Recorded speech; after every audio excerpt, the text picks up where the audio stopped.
तो हम लोग आज जा रहे हैं रामलीला देखने के लिए, एनएसटी वाला। तो हमें फाइनली आज पास मिल चुका है, मैं आपको वो भी दिखाऊंगी। तो हम लोग वहाँ पर जाके आपको रामलीला दिखाएंगे। जितना ज़्यादा कोशिश करूँगी शूट करने का, क्योंकि 7 से लेकर 11 बजे तक यानी 5 घंटे तक का रामलीला है, जो शुरू से लेकर एंड तक जो युद्ध होता है वहाँ तक रामलीला यानी डेली दिखाते हैं वहाँ का रामलीला, पूरा रामलीला दिखाते हैं। तो देखते हैं हम लोग कितना देख सकते हैं, क्योंकि बच्चे भी जा रहे हैं, भूमि, मोही, मयंक भी जा रहा है। तो देखेंगे वो लोग वहाँ कितनी देर तक रुकते हैं। तो चलो चलते हैं। तो फाइनली पास मिल चुका है रामलीला का और हम जा रहे हैं रामलीला। तो चलो चलते हैं, आज आपको दिखाएंगे एनएसटी का रामलीला। इतना ट्रैफिक जाम है कि हम लोग के ब्लॉक से एनएसपी तक पैदल पैदल जा रहे हो। देखो गलियों गलियों से निकल रहे हैं हम लोग। अब पहुंचने वाले हैं फाइनली। और फाइनली हम लोग एनएसपी साइड पहुंच चुके हैं। इतना जाम है कि स्कूटी से भी नहीं आ सकती। जब हम पैदल पैदल आए बहुत स्पीड से। ये भूमि और इसके पापा मोही, मंकू और नोडी आगे निकल चुके हैं। तो चलो अब हम आपसे अंदर मिलते हैं। अब हम घुसने वाले गेट में।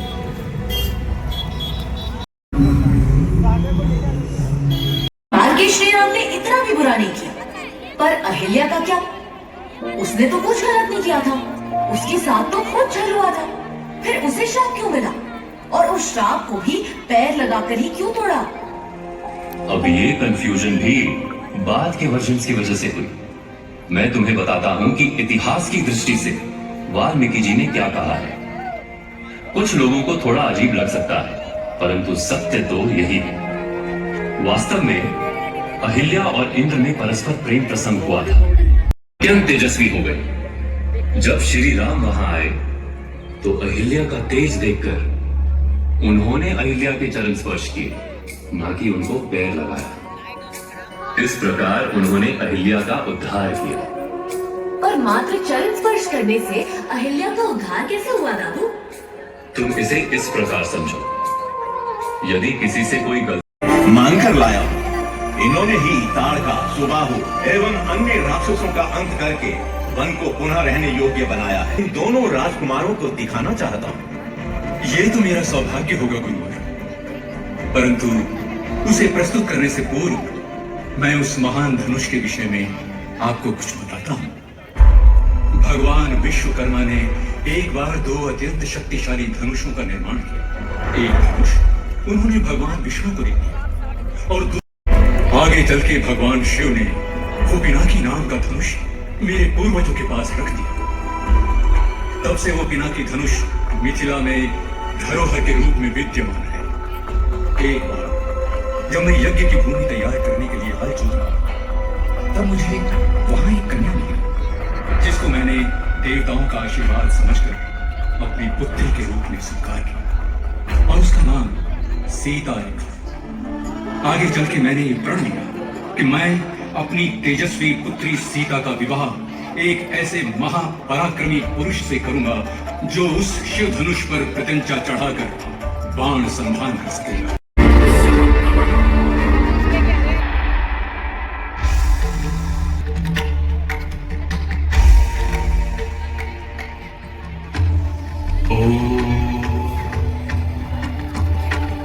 हे महादेव, मैं आपको नमन करता हूँ तथा क्षमा की प्रार्थना करता हूँ और आपकी मौन स्वीकृति से अब मैं ये धनुष उठाता हूँ।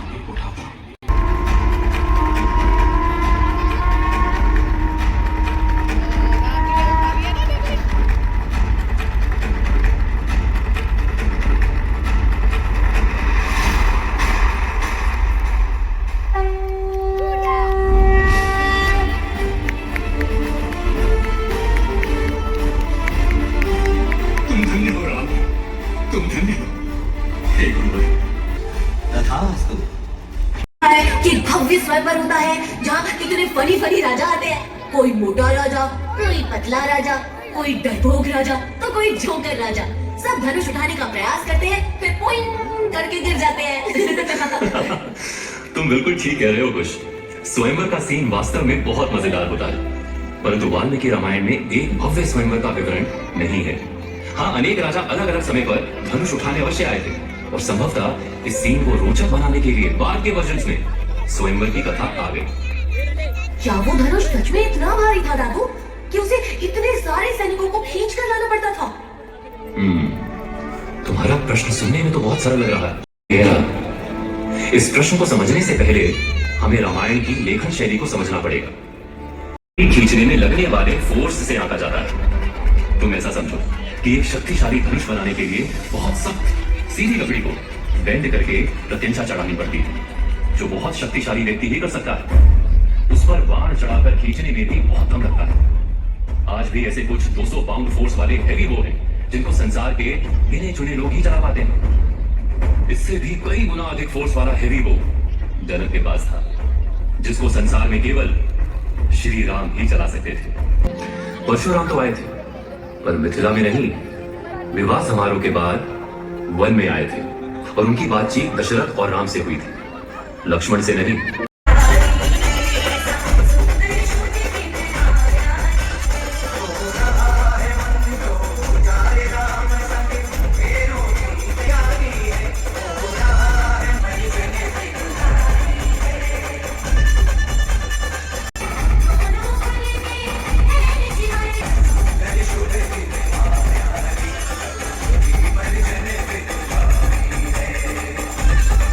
परशुराम इसी ओर चले आ रहे हैं और भी अत्यंत आवेश में लग रहे हैं। मुझे अमंगल होने की आशंका हो रही है महाराज। ये तो अत्यंत चिंता का विषय है आदेश। हमें ही आगे बढ़कर उनके क्रोध का शांत करने का प्रयास करना चाहिए।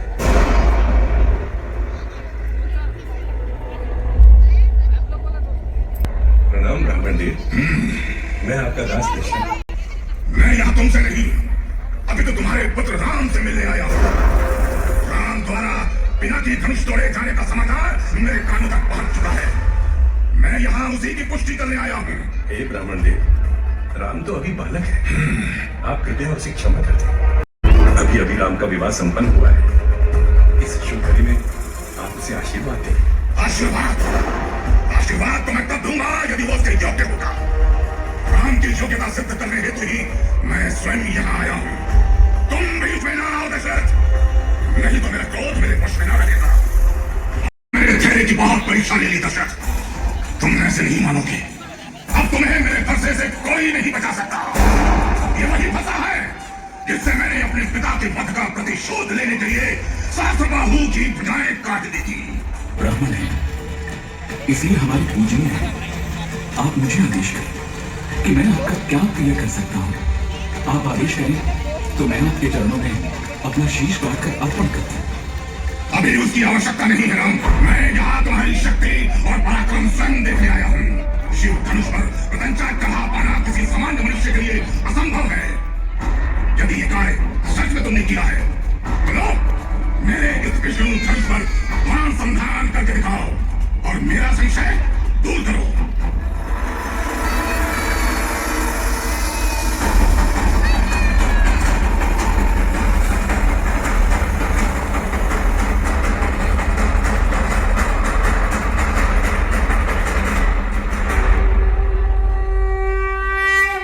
हे राम, हे रघुनंदन, अब मेरा सारा संशय दूर हो चुका है। आप कोई साधारण मनुष्य नहीं हो सकते। आप तो साक्षात देवेश्वर विष्णु के अवतार हैं।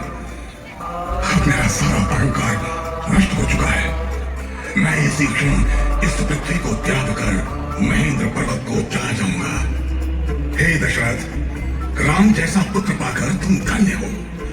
तुम्हारे पुत्रों और पुत्रवधुओं को इस ब्राह्मण का हृदय से आशीर्वाद। इस शुभ घड़ी में विघ्न डालने के लिए आप मुझे क्षमा करें और प्रस्थान की आज्ञा दें। सबकी बेलाई सिया रामचंद्र सिंह प्यारी, सबकी बेलाई सिया रामचंद्र सिंह प्यारी, सबकी बेलाई सिया रामचंद्र सिंह प्यारी, मेरे घर में बड़ी बधाई, सिया रामचंद्र सिंह प्यारी, सिया रामचंद्र सिंह प्यारी, सिया रामचंद्र सिंह प्यारी, सिया रामचंद्र सिंह प्यारी, सिया रामचंद्र सिंह प्यारी।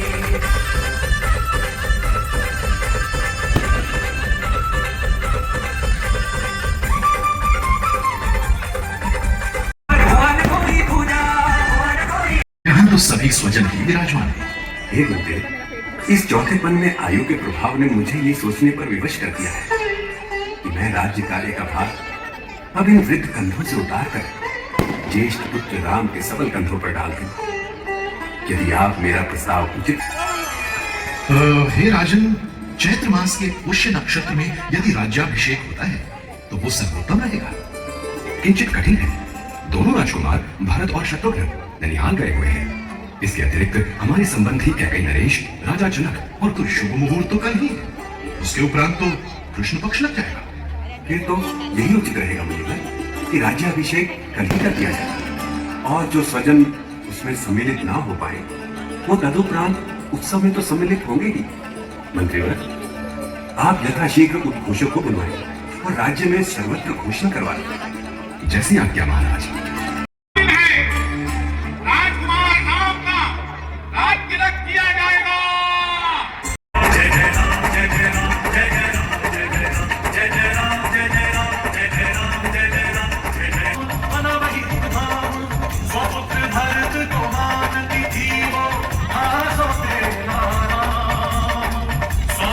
इतना शुभ दिन है, कल प्रिय राम का राज्याभिषेक होगा। लो, ये भेंट स्वीकार करो। नहीं देवी, मैं ये भेंट स्वीकार नहीं कर सकती। राम के राज्याभिषेक की जय जयकार के बीच तुम्हारा बहुत बड़ा अनिष्ट छिपा हुआ है। मुझे तो आश्चर्य ही देता। अरे, सौतन का पुत्र शत्रु होता है और शत्रु के राज्याभिषेक से तुम प्रसन्न हो रही हो। अरे, इस राज्य पर तो भरत का भी समान ही अधिकार है। चुप कर मंत्री, ये कैसी अनुचित बात कर रही है तू? राम और मेरा शत्रु? अरे, राम तो मुझे कौशल्या से भी अधिक प्रेम करता है, भरत से अधिक मेरी सेवा करता है, और वैसे भी राज्य पर तो सदैव ज्येष्ठ पुत्र का ही अधिकार होता है। राम को राज्य मिलना ऐसा है मानो भरत को ही राज्य मिल रहा है। प्रेम और सम्मान साथ रहने से उत्पन्न होते हैं ना। लता और वृक्ष निकट रहने पर ही परस्पर आलिंगन में रहते हैं। यदि भरत को छोटी अवस्था में उसके मामा के यहाँ न भेजा होता तो उसका भी प्रेम और सम्मान तुम अनुभव कर पाते। वो भी तुम्हारी उतनी ही सेवा कर पाता रानी जितने की राम। तुम ये क्यों नहीं समझ पा रही हो कि राम के राजा बन जाने पर तुम्हारी, भरत की और मेरी कैसी दुर्दशा होने वाली है? बस सर्वेशन, तू जिस घर का नमक खाती है उसी में ईर्ष्या और द्वेष फैलाने की बात कर रही है। राम कभी किसी का अनिष्ट करने के विषय में सोच भी नहीं सकता। तू सच सच कह, इसमें तेरा क्या स्वार्थ छिपा हुआ है? इसमें मेरा कोई व्यक्तिगत स्वार्थ नहीं है नानी। मैं तो सदैव तुम्हारे और भरत के कल्याण के विषय में ही सोचती रही थी। मैं केवल तुम्हारी मित्रा भंग करने का प्रयास कर रही हूँ। तुम तनिक भविष्य का विचार करके देखो। जब राम राजा बन जाएगा तो कौशल्या राजमाता बन जाएगी। कौशल्या के राजमाता बन जाने पर भी क्या तुम्हें आज की भांति प्रेम सत्कार में, क्या तुमने सदैव कौशल्या के साथ सौतन की भांति व्यवहार नहीं किया? हमेशा उसका अपमान नहीं किया? महाराज दशरथ ने भी क्या हमेशा तुम्हारे प्रेम के वशीभूत होकर कौशल्या की अवहेलना नहीं? तब क्या वो तुम्हारा अपमान नहीं करेगी? करेगी, अवश्य करेगी, और केवल तुम्हारा ही। लगता है तुम ठीक कह रही हो। मुझे तो अब भविष्य में अंधकार ही अंधकार दिखाई दे रहा है। ये सब मुझे पहले क्यों नहीं दिखा? अब मैं क्या करूं मंत्री, तुम ही बताओ। उचित उपाय है रानी। तुम स्मरण करो कि जब वैजंतीपुर में महाराज दशरथ का शंकर के साथ युद्ध हुआ था, और जब महाराज युद्ध करते जो तुमने उचित समय पर मांगने को कहा था, आज वो वरदान मांगने का उचित समय आ गया है रानी। पहले वरदान में तुम भरत के लिए राज्य मांग लो, और दूसरे वरदान में तुम राम के लिए 14 वर्ष का वनवास मांग लो। अब क्यों? मैं राम के प्रति इतनी निष्ठुर नहीं हो सकती। उसने मेरा कभी अमंगल नहीं किया। तुम भी कितनी भोली हो रानी। यदि राम अयोध्या में रहेगा तो तुम्हारी कामना कभी पूर्ण नहीं हो पाएगी। तुम्हारे कहने पर भले ही महाराज भरत को राज्य दे देंगे, परंतु क्या प्रजा राम के रहते भरत को राजा के रूप में स्वीकार करेगी? उसको कभी राम जैसा प्रेम और सम्मान देगी? यदि राम एक लंबी अवधि के लिए यहाँ होगा ही नहीं, तो धीरे धीरे सब उसे भूल जाएंगे और भरत तो एक अति योग्य राजा सिद्ध होगा। उसमें भी तो राम जैसे वो सभी गुण हैं। ठीक है, अब मैं ऐसा ही करूंगी। क्रोध का कारण तो बताओ। बस रहने दीजिए राजन। हे प्रिय, मेरा सर्वस्व, यहाँ तक कि मेरे प्राण भी तुम्हारे वश में है। जो मांगना चाहती हो मांग लो। आप मांग लो तो कहते रहते हैं, परंतु देते कभी कुछ नहीं। पहले भी आपने 2 वरदान देने को कहा था, वो भी आप पूर्ण करेंगे, इसमें मुझे संदेह है। अब मैं तुम्हारा मर्म समझा, परंतु प्रिय, इसमें मेरा कोई दोष नहीं। उन वरों को तुमने अपनी धरोहर समझकर फिर कभी मांगा ही नहीं। तुम्हें तो तुम जो वर मांगोगी मैं तुम्हें दूंगा। यदि ये सत्य है तो हे राजन, मेरे मन को भाने वाला पहला वर तो दीजिए, भरत को राज तिलक, और दूसरा राम को 14 वर्ष का वनवास।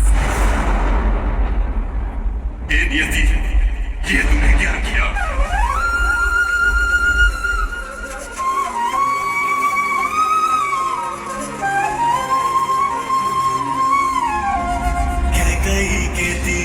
वरदानों के तीर से घायल होते राजा, कहीं के तीखे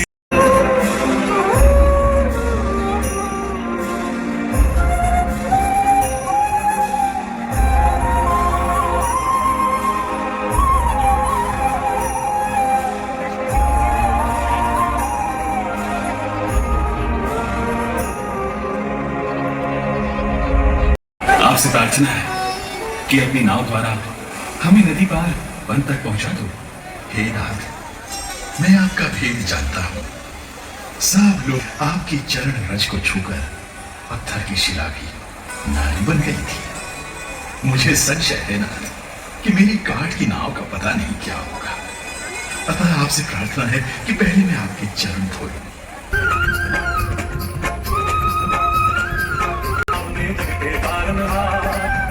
तेरे नाम नाम में जगते संगे लग्न जानकी लेकर चले गंगा के पार, संगे लग्न जानकी लेकर चले गंगा के पार।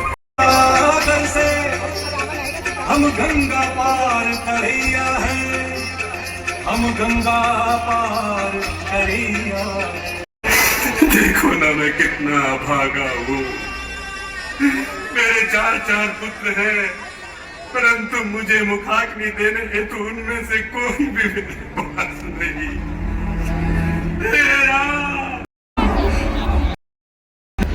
अब हम लोग जा रहे हैं घर, क्योंकि बहुत ज़्यादा टाइम हो चुका है। यहीं पर हम वीडियो को एंड करते हैं। The next day. Hello friends, कैसे हैं आप लोग? तो आज है दशहरा और 2 अक्टूबर में, तो इसलिए आपको गांधी जयंती की शुभकामनाएं और हैप्पी दशहरा। तो आज मैं आपको यहाँ का मौसम दिखाती हूँ। मौसम देखकर तो लग रहा है कि रावण जलकर नहीं डूबकर मरेगा, ऐसा लोगों का कहना है। तो मुझे भी ऐसा ही लगता है, और हमारे घर में बच्चों ने भी छोटा सा रावण बनाया है। मैं आपको उसकी क्लिप दिखाती हूँ। उसके बाद हम रावण जो हम जलाएंगे, बच्चों ने बनाया है, वो भी मैं आपको दिखाऊंगी। पर उससे पहले आपको देखिए कि हमने रावण कैसे कैसे बनाया। A few moments later. मोही भी इसमें शामिल है और मैं बनाने जा रही हूँ रावण। मंकू की बहुत जिद है रावण बनाने की। हमने इस लकड़ी पे ये ढांचा बना दिया है और हमने लगा दिए हैं बम। तो हम आपको और दिखाते हैं पूरा रेडी करके। तो मोहित और मयंक की बहुत जिद के कारण मुझे ये रावण बनाना पड़ा, और ये देखो बहुत ही अच्छा हम रावण बना रहे हैं। ऐसे टेम्परेरी वाला नहीं है, बेशक ये है बहुत छोटा, पर ये बहुत मजबूती से बनाया जा रहा है। ये देखो लकड़ी के ढांचे पे इसे कील की सहायता से इसे खड़ा किया गया है, बहुत मजबूत है। और अंदर इसमें काफी सारे पटाखे डाले हैं, और अभी बहुत सारा काम इसमें बाकी भी है। तो आधा तो ये तैयार हो चुका है, इसके पाँव बन गए हैं, इनका रावण जी का सीना बन चुका है, सर बन चुका है, और अभी बाकी 9 सिर और बाकी हैं, और हाथ भी रह रहे हैं। तो हम आपको आगे और बना के दिखाएंगे, तो आगे मिलते हैं आपसे, ठीक है। स्टार्ट कर गाइस हमने आधा रावण बना दिया और आधा रावण कल बनाएंगे। 6.5 hours later. ऐसा लग रहा है गाइस, मेरे को तो डोरेमोन सा लग रहा है, तलवार पकड़ा हुआ इंडियन डोरेमोन। तो पहले से लेकर अब तक का रावण इतना तैयार हो चुका है। अब इसकी आंखें, मुंह और थोड़े से 2, 3, 4 सर जितने भी बनेंगे देखते हैं। इनका मुंह बनाना बाकी है, और थोड़ी सी डेकोरेशन और इनका ताज रह गया। तो हम आपको पूरा रेडी करके फाइनल लुक दिखाएंगे। कैसा लग रहा है आपको ये रावण? तो आप इस रावण को कंप्लीट करोगे ना? हाँ। अब इस रावण का बनाना है मुंह और ताज और आँख और मुंह। ये रावण कैसा लग रहा है? दीदी तो कह रही है डोरेमोन सा लग रहा है। पहले लोग कमेंट्स कर रहे थे कि जादू टूने की गुड़िया लग रही है। अब कह रही है भूमि देखते हैं जब पूरा बनेगा तब रावण लगेगा कि नहीं लगेगा। तो फ्रेंड्स, हमारा रावण फाइनली कंप्लीट हो चुका है। आप देखकर बताएं हमारा रावण कैसा है। उनको कैसा बनाया रावण? अच्छा है, मैं जलाऊंगा दोस्तों। हाँ मैं जलाऊंगा। बोलो। अकेले मैं ही जलाऊंगा। ये जलाएगा, मंकू जलाएगा। ये हमारा राम जो इस रावण को जलाएगा। जरूर बताना ये रावण कैसा बना है। मुझे नहीं पता, मुझे तो बहुत अच्छा लग रहा है। आप बताएं। गाइस चेक करो हमारा रावण, एक नंबर जहर लग रहा है ये रावण। ये क्रिएटिविटी मम्मी की है, मम्मी ने बनाया है ये मंकू के लिए। अब इसका दहन करने जा रहे हैं हम। 7 सर वाला रावण 10 सर का होता है, लेकिन कोई नहीं, 7 भी चलेगा। ऐसे तो नहीं होता। हमारा रावण हो चुका है तैयार। अब इसे जलाएगा कौन? चलो चलो चलते हैं गाइस। तो चलिए शुरू करते हैं।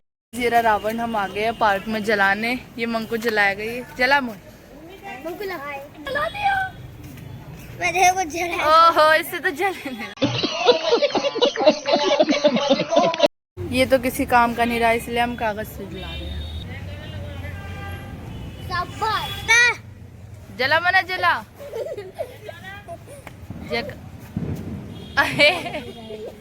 आए गजब बेइज्जती है।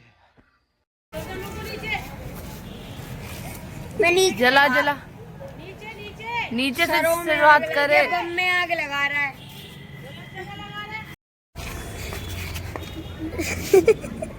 जय श्री राम।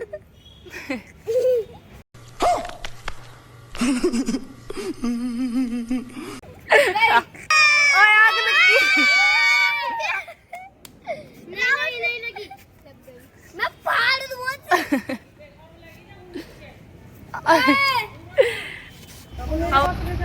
काफी मुश्किल के बाद अभी रावण जल चुका है। मम्मी आई तभी जल पाया। आ गया। पूरे आग उड़ रही है। ये डाल दे। मोई इधर आओ। मोई आजा। गाइस चली गया पूरी मुश्किल से। इनका रावण मुश्किल से लगा के जल ही गया है। जब इसकी मम्मी आई जब ही जला है, मोम आई है जब ही जला है। देखो देखो देखो देखो फूटा फूटा एक और फूटेगा। ये देखो है बहुत सारे हैं, अंदर तक जाएगी तब तक फटेगा। बाहर नहीं लगाए, अंदर लगाए। दिख रहा, कुछ मूली बूंद और लकड़ी दिख रही है। चलो फाइनली जल गया। जय श्री राम। अब चलो।